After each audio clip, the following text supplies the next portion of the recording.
It is Locked on Jazz for the 12th of October. Jazz fall in preseason game to San Antonio. A tough start, but positives to take for it. For Walker Kessler, we learn the value of Mike Conley, and we see the learning curve of Collin Sexton, Lauri Markanen, and the rest. It's all coming up on today's edition of Locked on Jazz.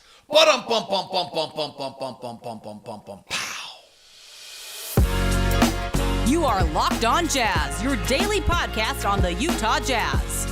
Part of the Locked on Podcast Network, your team every day.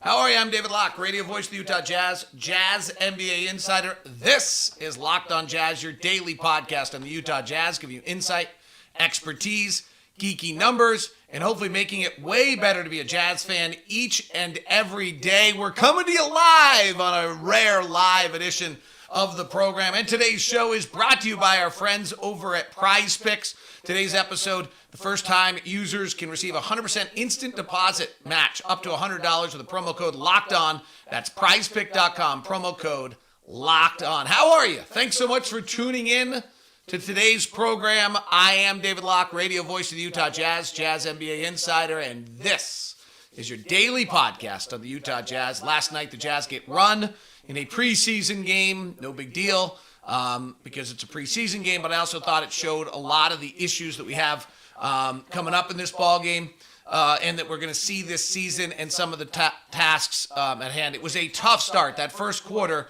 was pretty ugly for the Jazz last night, and a rough night. The Jazz allowing in the first quarter just alone, that's what was kind of the numbers on what the Jazz allowed in the first quarter. The Jazz shot 10 of 25 from the field and 4 of 12 from three. And the Spurs, on the other end, in that first quarter, just made their way, scored 39 points in the first quarter, hit 13 of 19 from the field, hit 11 of 13 from the free throw line as our aggressive defense led to just a litany of fouls in that first quarter. 3 on Butler, 3 on Kessler, 2 on Sexton in that quarter. We really, I thought, saw the lack of Mike Conley and just the incredible value of what a veteran Mike Conley is to have him out on the floor in last night's game. What I think would have made a massive impact on the game. He just gets everyone together. He gets everyone in the right spot. He knows how to play the game correctly, and I think that would have jumped out in a lot of ways to everyone involved there. I think is the way the game would have been played. We would have been structured better. Therefore, I think our transition defense would have been better. Therefore, I think on a defensive end, we could have probably been a little bit more in tune. It was interesting. We were doing some interesting things. We were going under on a lot of picks last night. Because this was not a heavy three-point shooting team, we were going under on pick after pick and then trying to pick guys up and too often still got beat to the basket when we were going under on some pick and rolls. So that's not something that should be happening. It was, it was kind of it wasn't a great night, right? Like we were down by a lot early and down 39-26 at the end of one. And then the second quarter, I thought the Jazz did a lot of things a lot better. And one of the things I thought was most interesting is the Jazz had 7 offensive rebounds. Jared Vanderbilt doing a huge work on that in the second quarter. And so while the offense really scuffled again, we went 7 of 23 from the field and 2 of 11 from three, with Jared Butler being the only one who made a three in the quarter. I did think that what we saw was, and only 2 assists, both those coming from Jordan Clarkson, because a lot of our points came on second chance points in that second quarter. We had 21 second chance points last night for the ball game, which was nice. What happened, one is we really crashed. I mean, we crashed hard in that ball game, and we got 7 of the potential 16 rebounds as offensive rebounds in that second quarter. It also slowed down their transition. It slowed down, it got them into a real half-court set and allowed the Jazz to set their defense much better. And then the Spurs did still shoot 50% from the field, but they only got 3 free throw attempts. And we forced 6 turnovers, so you began to see the Jazz being able to have the defensive impact that they wanted to have on the game. The third quarter and the fourth quarter were much improved. That second quarter tenacity on the glass, I thought that would be like a highlight to me of the night, was the fact that the Jazz kind of changed the game by just pounding the glass and forcing the Spurs to really slow down in that way. Then what I loved about the third quarter is we began to see the ball pop a little bit more. The Jazz got 7 assists in that third quarter after only having 2 in the second quarter. And Jordan's a large part of it. He had 3 assists in that quarter. The Spurs offense still pretty good, 48% shooting, and they still were playing most of their main guys. Then in the fourth quarter, the Spurs went to their Austin Touros group. It was Isaiah Roby, Romeo Langford, Blake Wesley, Branham, and then 2 of their two-way players getting most of the minutes, and they slowed down. They suddenly, and that's not probably fair to say it's the Austin Touros group, because Roby will be on their roster, Langford will be on their rosters, and Wesley is a first-round pick, and Branham maybe as well. They just probably are not rotation players. So they went to their third-tier non-rotation players, and then their offense really fell apart. And then we got rolling.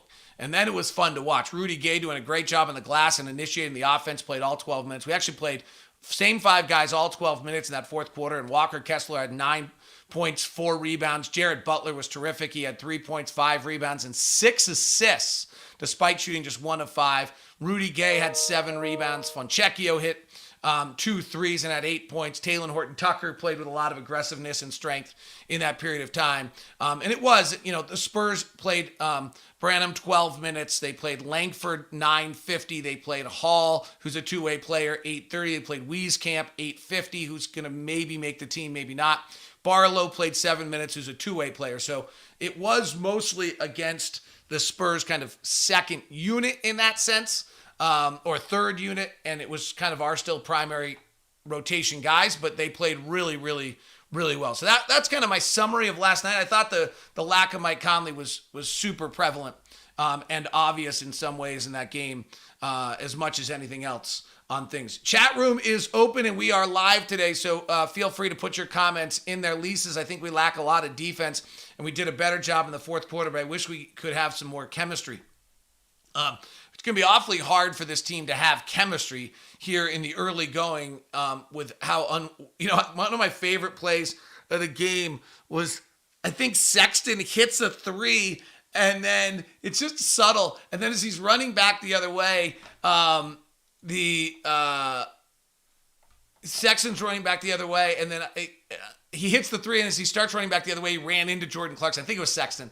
And it was just kind of a funny little moment that these guys have played so little together. That's actually something where you kind of know what, like Sexton was holding his pose, not backpedaling, and Clarkson's running back and he knocks him over. And it was just kind of it was a funny moment to me, because I thought it was somewhat symbolic of just how little these guys have all played together.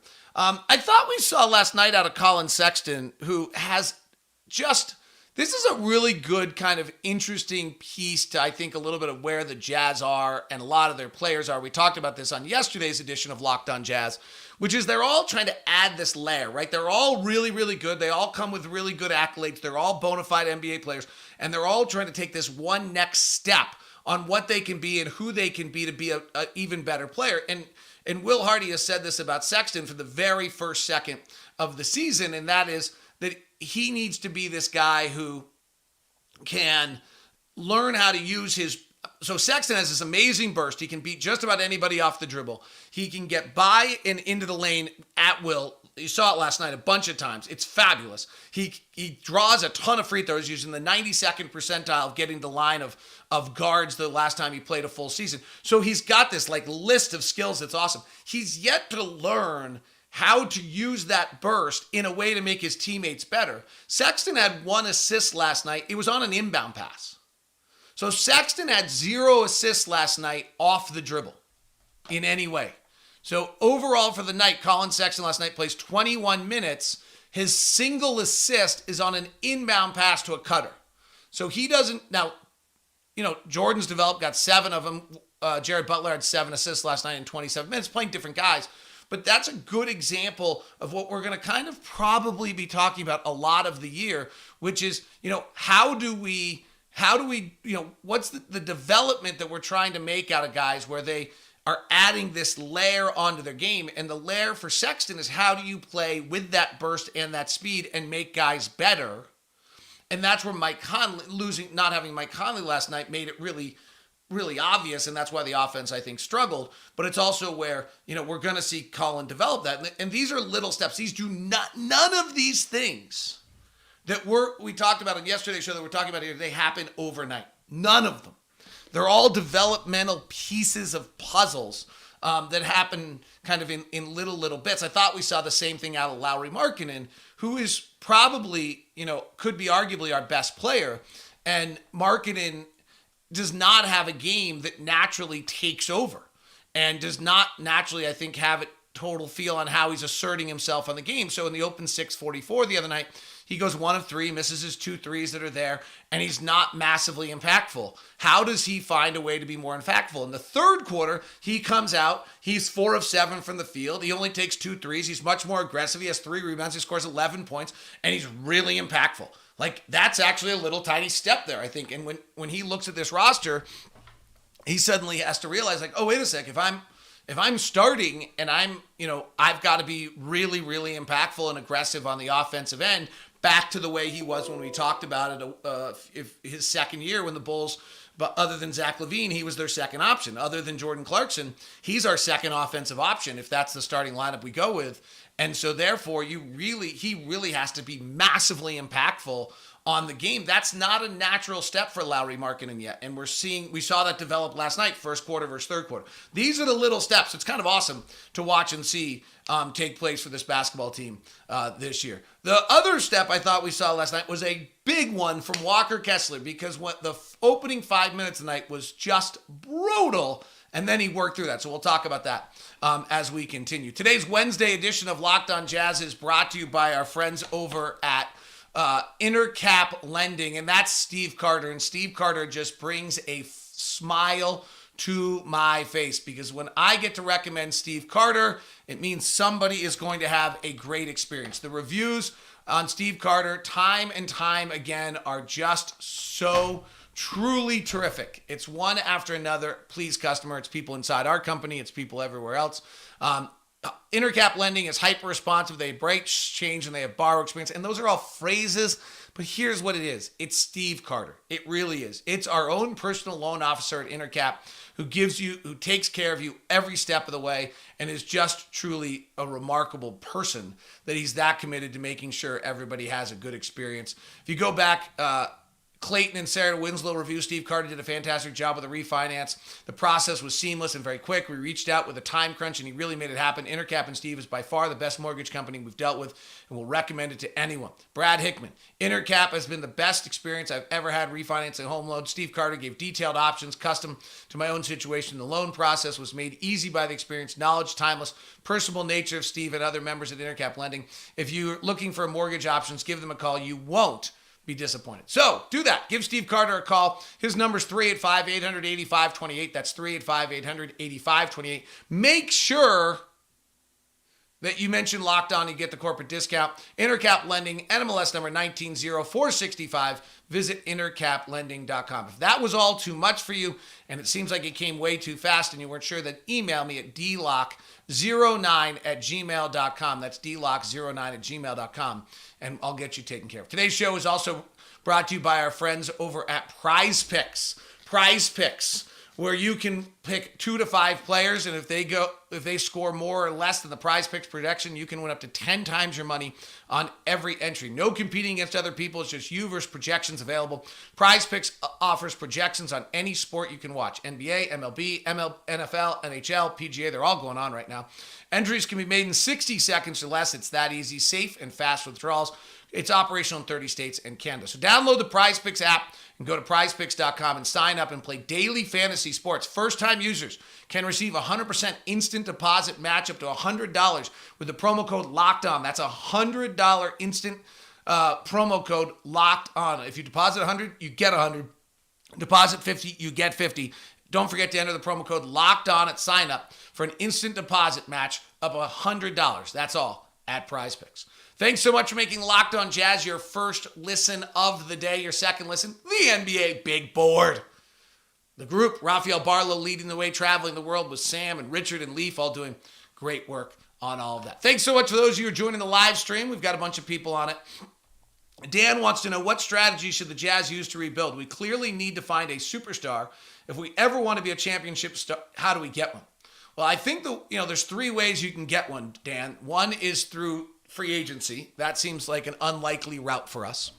The other is through trade, but if he's truly a superstar, it's awfully hard to go get it. So you have to find a circumstance like Houston did when James Harden became available in Oklahoma City and see the projection for him. And the third way is through the draft. And I think, we're heading probably in that direction. And the way to do it is the old school process that Philadelphia did, where they just bottomed out and then they had a bunch of draft picks. We've now modernized the process a little bit. Houston, Oklahoma City have modernized the process, and now Ainge, I think, is taking it to the next step.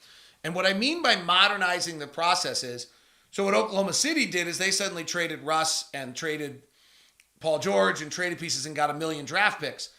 And so and Houston did the same thing with Harden. So what you actually have is you're bottoming out in a period of time, and this is where Oklahoma City and Houston now have all these picks. Here's what Danny Ainge has done that's a little different on this. So we bottom out here a little bit for a few years and get a shot at some draft picks to try to get the superstar you're talking about, Dan. So I don't know this is our plan, but let's just go with this. That we bottom out here in the 23 draft, the 24 draft, and the 25 draft. Our next 3 years, we get top 10 picks every year. Well, then we start to work our way up, right? We've got these three pieces. We've got some puzzles. Maybe Lauri's developed, Collin's developed, Walker's developed, Ochai's have developed. Leandro Balmero's developed a shot. Like Simone Fontecchio's a good player. Like these pieces we have right now all pieced together a little bit.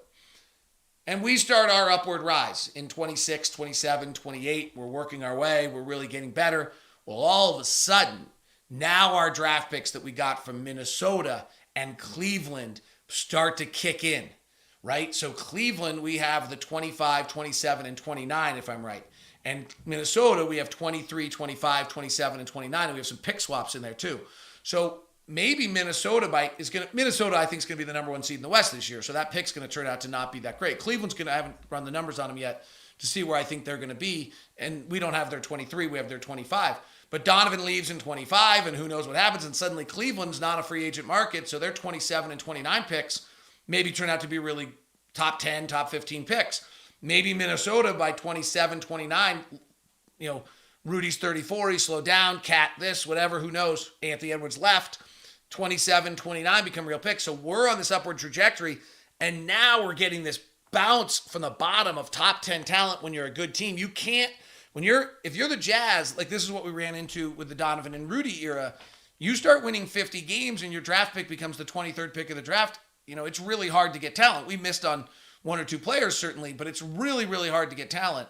And so maybe we're going to be able to not only have, as we get up to 40, 45, 50 wins, now all of a sudden maybe Cleveland's not good, and we get this bounce from the bottom of a top 10 pick from Cleveland, or we get a bounce from a Minnesota top 10 pick.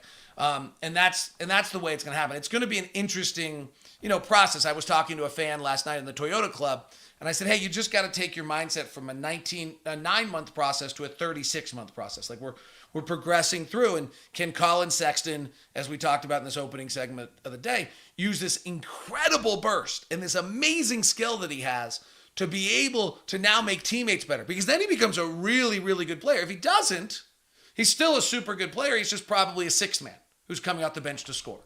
Like that's the way I would look at those kind of things. Ryan Terry wants to know, any idea why we didn't see Stanley Johnson? Rudy Gay got those minutes and played well last night. So that's, Rudy Gay is ahead of Stanley Johnson in the depth chart right now. And then that's the question of, does Rudy Gay stay on the roster or does Stanley Johnson stay on the roster? That's probably one of the roster decisions that has to be made by next Monday. So Walker Kessler last night started the night about as miserably as a rookie could start the night. Like that was about as bad as it gets. He came out in the first quarter of last night's game, and Walker Kessler played 1 minute and 51 seconds and had 3 fouls. It was like, oh dear. He came out in the second quarter, he played 4 minutes, and he picked up another foul. And I think he picked up the foul early, and everything was going wrong.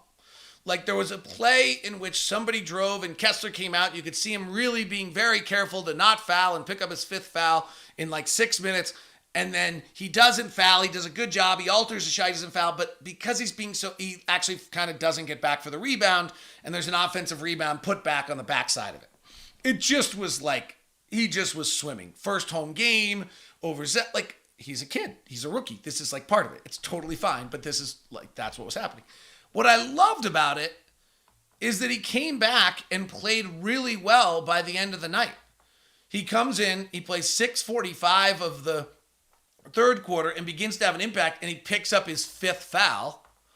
And so at that point, Walker's played he picks up his 5th foul of the night. I think he's played like 5 minutes, 6 minutes, and he has 5 fouls. And it just feels like, this thing it just feels brutal, right?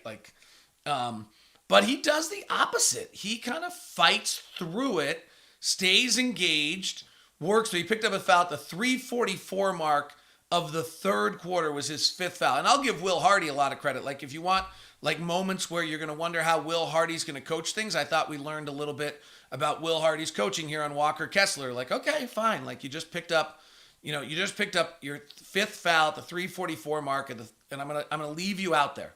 And, what does Kessler promptly do? But he assists, he gets an offensive rebound, or he gets it in the post and he kicks it out on the 2 plays later to Clarkson for a 3 on a really beautiful pass out. And then he alters a baited Jops shot and grabs his own rebound on the next possession. Then he blocks Doug McDermott's layup on the next possession. And now the kid got going in the night. And I thought that was really a cool thing, for him. He gets a dunk on a Clarkson assist with 1:14 left in the third quarter.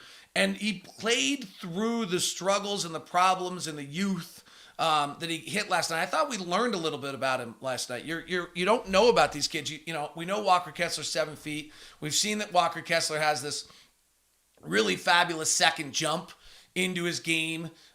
There's all sorts of pieces of Walker Kessler that physically are really great. And the question's like, well, what is he? What's his mentality? Where is he in that regard? I thought we got a big positive last night in regards to that and Walker Kessler, and how he battled last night. I also thought we got that out of Jared Butler. We'll touch on that as well and takes a few more of your questions, and for the Jazz, for you on the live show as we continue on a live edition of Locked On Jazz for you. Hope you're enjoying it. We don't do this very often. We will do our regular Ask LOJ on Friday. I'm not going to miss out on that, but I actually just didn't get my schedule back right and was exhausted last night and didn't kind of get into my regular routine today.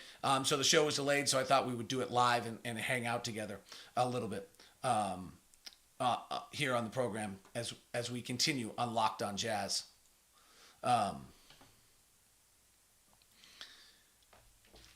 So Jared Butler, I thought last night, did some really neat things, and there's some aspects where just on a personal note, I've got to figure out how Jared Butler's most successful. I don't love no pass possessions. I'm a big, no pass possessions to me. I would love to have the data, amount of times you go down in a half-court set and don't throw a pass, what rate the other team scores. And I'll even take it another step, at what rate does the other team start an 8-2 run because of it? You come down and you don't pass a possession, your 4 other guys are not busting their ass back down in transition. It's just not happening. And I think anytime you get guys to run the ball up and down the floor 2 or 3 times without touching, I think you're in a lot of trouble. And it's kind of why I like what I see out of Will Hardy and these handoffs and these touches early, in how you're playing it. I think that you're getting guys engaged. You're playing 5 out. Everyone's touching. Everyone's playing. That's, to me, if you're going to get, I think team identity is an interesting thing here. Will Hardy said, hey, we got to build a team identity yesterday in the pregame press conference. And he said, and we got to start it on the defensive end. And that's fine. I actually think if you're going to build this team with a defensive end, or the defensive identity, I think you actually have to do it by having offensive touches, because nobody's going to go out there, maybe other than Jared Vanderbilt, and play pure defense when they're not getting any offensive touches. I think what's going to be, we have these players, and they're all still going to establish themselves by what they're able to do offensively. Taylor Horton-Tucker, Collin Sexton, Lauri Markanen, and all these guys who are trying to develop and take the next step in their career, adding the layer we're talking about. That layer to them, when they're in contract negotiations, when they're getting their next contract, when they're getting their next conversation, when they're getting their accolades, are going to be based on scoring. So to build the team on team identity on defense, which is what Will Hardy wants to do, you're going to have some real sharing of the basketball on the offensive end so that everybody's engaged. So for me, when I watch Jared Butler, every time I see a one-pass possession, which he has a high allowance of for a point guard, it makes me cringe. It just makes me cringe. Donovan did it made me cringe. And when Donovan would do it, then frankly, I thought Mike would follow with his one-pass possession, and then I thought Bojan would follow with his one-pass possession, where they would get it and then go to work. Like, I thought the no-pass possession is often followed by a one-pass possession. What I mean by that is when someone goes no-pass possession once or twice, then the next time when one pass comes to someone, they, then all of a sudden they're just going to work. And because they didn't get to touch. And so I think that's the one thing where Jared, I think, because he's so crazily skilled offensively and he's got this incredible hesitation game and he comes out the pick and roll and reads it pretty well and he holds people and gets them off balance and has this great pacing that he's able to do to be able to go beat guys to the basket, and he's successful with it. He has a lot of one-pass possessions. But last night, while there were those same one-pass possessions that make me cringe, that's why I shared it, he did link out 7 assists at the same time. Now, a ton of those come in that fourth quarter against the Spurs' third kind of non-NBA unit, shall we call it. He had 6 assists in that period and went 1 of 5 shooting. I actually like the 6 assists and don't care about the 1 of 5 shooting, frankly. If you want my opinion doesn't really matter, but that's my viewpoint. But I thought that fourth quarter from Jared, he was really trying to play the game. He had 5 rebounds too, which was just outstanding. He had a good defensive steal. I think he even had a block shot. I really liked what I saw out of Jared in that fourth quarter. In the second quarter, he plays 9 minutes and 40 seconds and doesn't have an assist. And so I thought he changed his game in the fourth quarter to try to move guys and get guys involved. I mean, you talk about trying to figure this team out. By the way, at halftime last night, if you look at our halftime box score, neither point guard had an assist. That is the chat. We talked about this in the very, very first day of camp when I said, to me, the challenge on this is getting guys to pass. And it's really not, I simplified it on that. It's getting guys to learn how to use their skill set to make their teammates better. Jared Butler and Collin Sexton both are magical in being able to get by guys.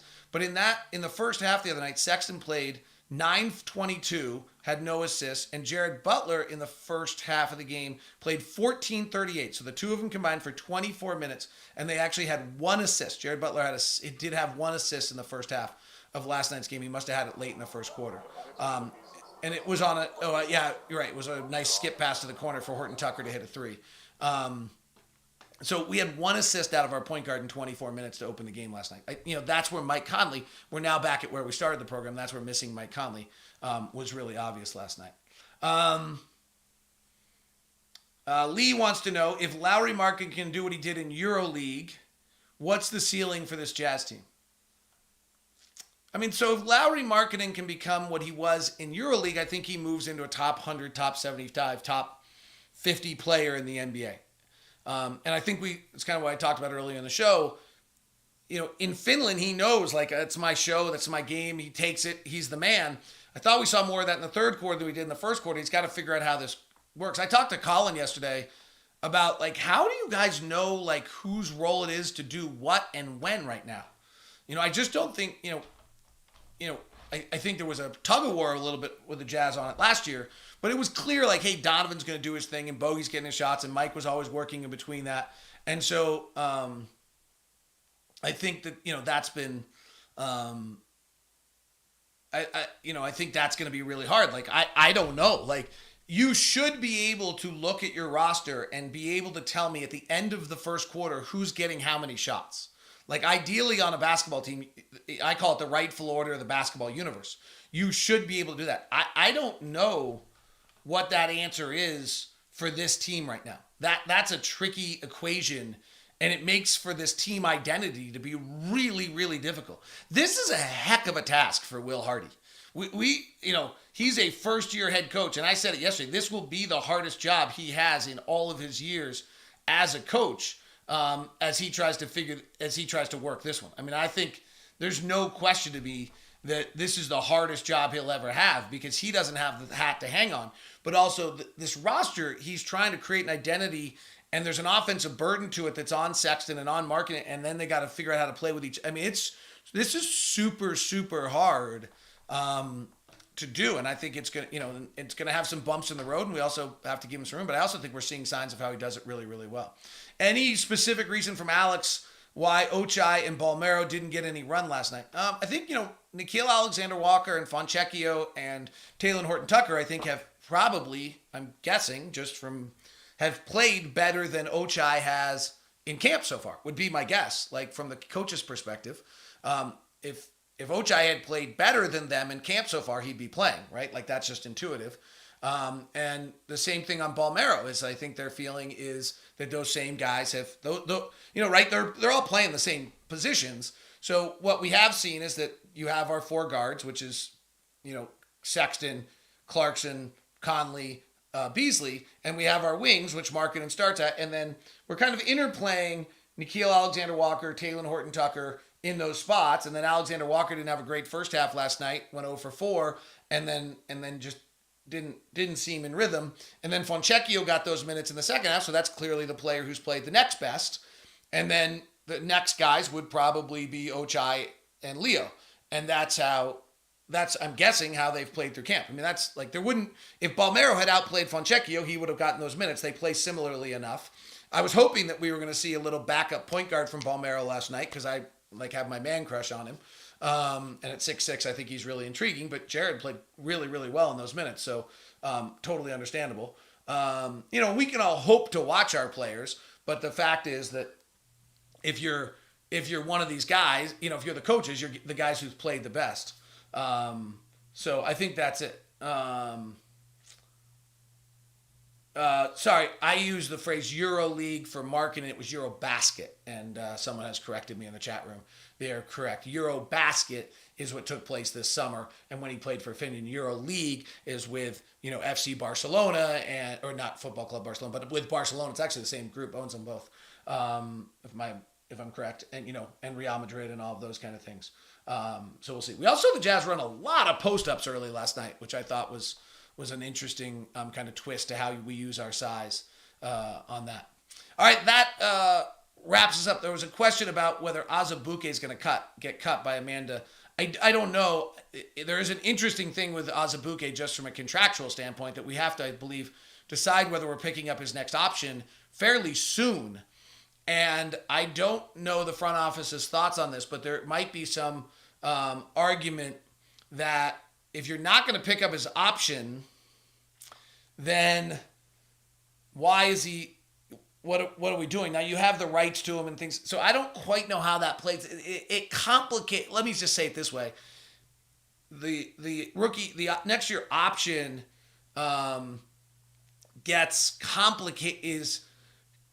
complicates the matter for what you're doing with Azubuike. I do want to say that two things I think are super important about Doak. He seems to be in great spirits, which obviously he was not last year, not like because of the injury. I mean, what an incredible mental task that he has to have. So he seems to be in like super great spirits. He is working hard to get back. He's worked really, really hard. And impressively, he's always had a weight issue, and he looks great. He's kept himself in super good shape and has kept his weight down. He's been working really, really hard with one of our trainers, Barnett. And so I just think there should be really positive vibes about Udoka Azubuike. Now, that contractual thing is kind of the reality of the business. But I feel like his story right now is bigger than the business. His story is about comeback, mental strength, fortitude, consistency, fight. And I think he gets like A+ on all of those things right now, and it's worth giving him a shout out for that. All right, that is the live show today. Thanks so much. You guys, chat room was great. Appreciate it. We may do these a little hard. Getting that 7 a.m. show right now out right after game days is tough. I'm getting old and getting tired after games or something. All right, thanks you guys. You're super. I appreciate you so much. Hope you're enjoying